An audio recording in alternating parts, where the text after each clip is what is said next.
Hello, this is Aydin from WC Replays talking to you in the third person. This audio commentary is copyrighted 2009 WC Replays. So if you stole it, make sure to get an attorney. Alright, go ahead and get your replay queued up at the 2-minute mark here. We are going to be looking at Elf versus Undead again, which makes me slightly sad, to be honest with you. I had about a 1-hour audio commentary compiled for late game and mid game Elf versus human play, and comments really for both races. And the day I finished it and got it fully uploaded for the site to be able to use, the new patch came out literally about 8 hours later and killed it. And I was not too happy. And I've been trying to find replays that were similar enough to give the same type of descriptions and discussions for all of you guys, but I'm yet to find one. And at this point I've realized I just need to get all of you another audio commentary, and I've got some good comments I can give you from this game, so this will be entirely worth your time. But bear in mind, if you're slightly frustrated that you're seeing Elf vs. Undead again, I was looking for something different for you. Anyways, like I said, get to the 2-minute mark.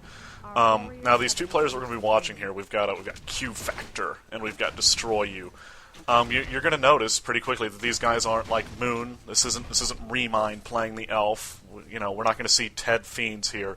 This isn't the top level of play, basically. But these guys are still really good players. And what we're going to be using with this game is we're going to be able to look at how both players make some really good decisions and also some really bad decisions, and how we as players can adjust our gameplay from seeing what they're doing right and wrong to improve ours. So basically, as compared to my last audio commentary, you're not going to see the Elf make quite as many good macro and metagame decisions in particular, but you're going to see some pretty good micro. But at the end, the Undead player is also going to pull through with some micro. And for those of you who are wondering, the Undead player is going to win this. But I think by watching this replay, we can also see a lot of ways where the Elf could have turned the game around to win it for himself. But anyways, I'm now at the 2-minute mark, and I started getting ready a bit late. So once again, 2-minute mark, 1x speed. If you're an Undead player, go ahead and watch it from Destroy You's perspective. Try and watch how long he banks at 50, different things like that. But for Elves and for myself, I want to be looking at Q factors with Fog of War turned off. One other quick thing to note, and looking at the Elf base here, I don't care for how he's setting up his base design too much. I usually try and keep my initial wells a little bit closer together. I know that some people disagree with that setup, but what it allows me to do is whenever an Undead player comes in with his ghouls, it's a lot easier to tank near my moon walls and not really lose any archers. But anyways, we'll see what happens here. This Elf is he's doing his standard little creeping here. He's got a Wisp just outside of Destroy You's base, and he has scouted that this is a pretty standard game so far. So that Wisp is there to be ready to double scout, re-scout, and all kinds of scouting things later in the game. And normal stuff is going on. So go ahead and get your replay on pause to 2-minute mark, 1x speed, Fog of War off, and 3, 2, 1, unpause. Now, what we're going to see happen here in a little bit is we're going to run into... The Elf is going to go and do his normal creeping. The Undead player is going to run around and try and creep to level 2. Some Undead players will come faster than even getting level 2, and on rare occasions they'll go for level 3. But he's going to do the standard level 2, then run in with ghouls to attack the Elf player. And what's going to happen here is I think Q Factor makes a mistake in what he chooses to do for his harass and how he plays the Undead player. But we'll see that here in a second. Chasing after that Acolyte usually is a good call, if it's close enough, as Q Factor just did. Simply because it gets you a little bit more experience points that you wouldn't have gotten otherwise. It keeps the Undead player from being able to utilize that Acolyte later, assuming there would be a situation where he would use it. It's a little bit better for you if you can take that out if it's close enough. Whenever an Elf player goes Warden, they will frequently even Shadow Strike to get that kill faster. Another thing to note is that a lot of Elf players recently are going Demon Hunter on this map. This isn't a map that I would suggest going Warden on.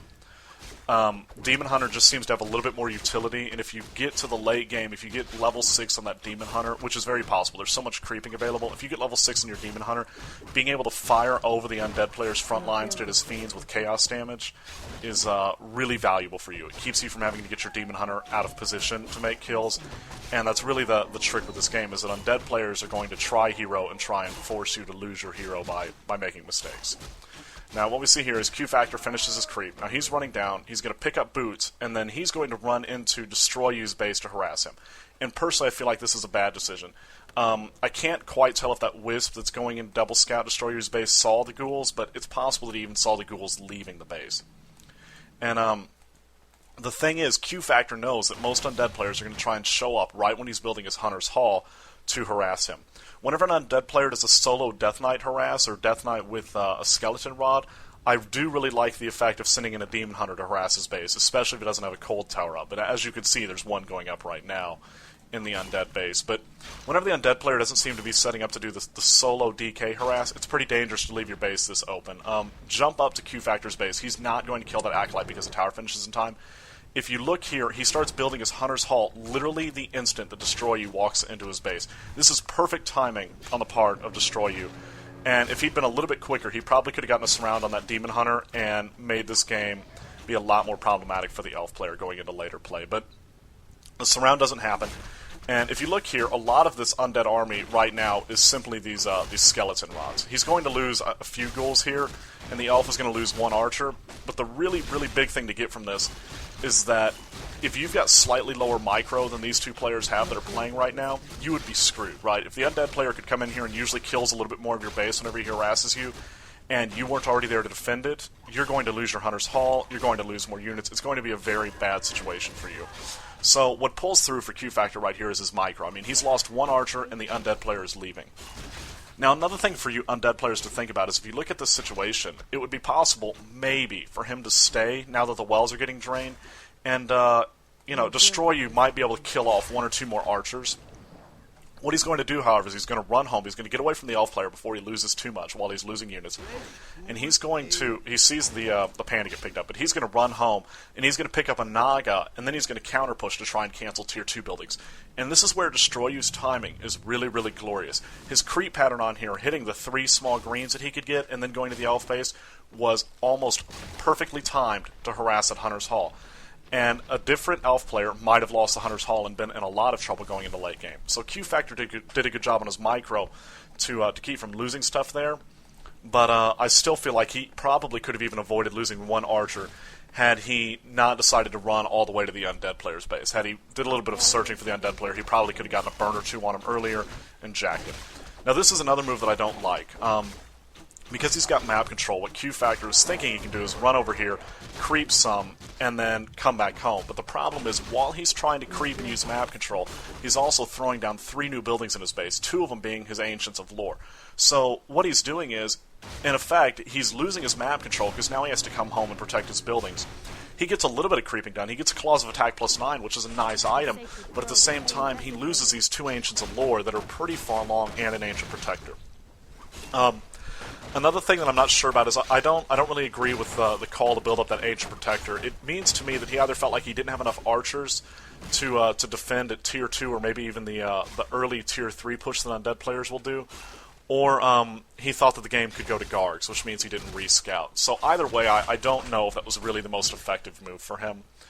But he did it. And you're going to see now that he saw Naga, he's not going to try and build another one. He's going to build 2 Ancients of Lore. And here's his problem. He now has to sit over here. He's got low health on his Demon Hunter still. He's going to heal a little bit, but still, he's not doing great. And his wells are dead going into daytime. So he's not going to be able to heal for a while. And all that he can really do now is creep stuff close to his base. Now, one part of this that works out is that his Ancient of War is right over here in position to help him. But still, if the Undead player was to come back, which a lot of Undead players do, they run in and out on that harass, the Undead player could come back, probably cancel that Ancient of War, or make that Ancient of War die, and then run back and hit buildings again, or keep the Elf from creeping. So this is an opportunity that Destroy You has, where he could make the choice to keep canceling Tier 2. But the other way to look at this map is now that Destroy You has gained map control, his thinking is that with map control, he needs to creep out part of the Elf side of the map so that he can deny experience points to the Elf and also to get his heroes level. As you're going to see later and later in this game, the strength of the Undead army lies in the strength of their heroes in this strategy on this map. There is a way to do this setup where it's basically mass fiends with a few A-bombs in front, and then even meat wagons when pushing to 80 that makes it work, but that's not going to happen this game. Now that was a good Breath of Fire setup right there by the Elf player, and the effect is that the Undead player does now have to leave. And it's a little funny because the Elf player basically has got 1 Archer, a Panda, and a Demon Hunter. But since the Undead player's heroes aren't fully developed and a little low on health, that would be enough to cause a lot of problems. But looking at the Undead player now, he's got his Obsidian statue coming out, he's about to start getting hit points back, and he's almost reached his top tier. He's almost about to hit Tier 3. Now, back at the Elf base, if we look here, the Elf is going to Tree of Eternity and is training his first 2 bears right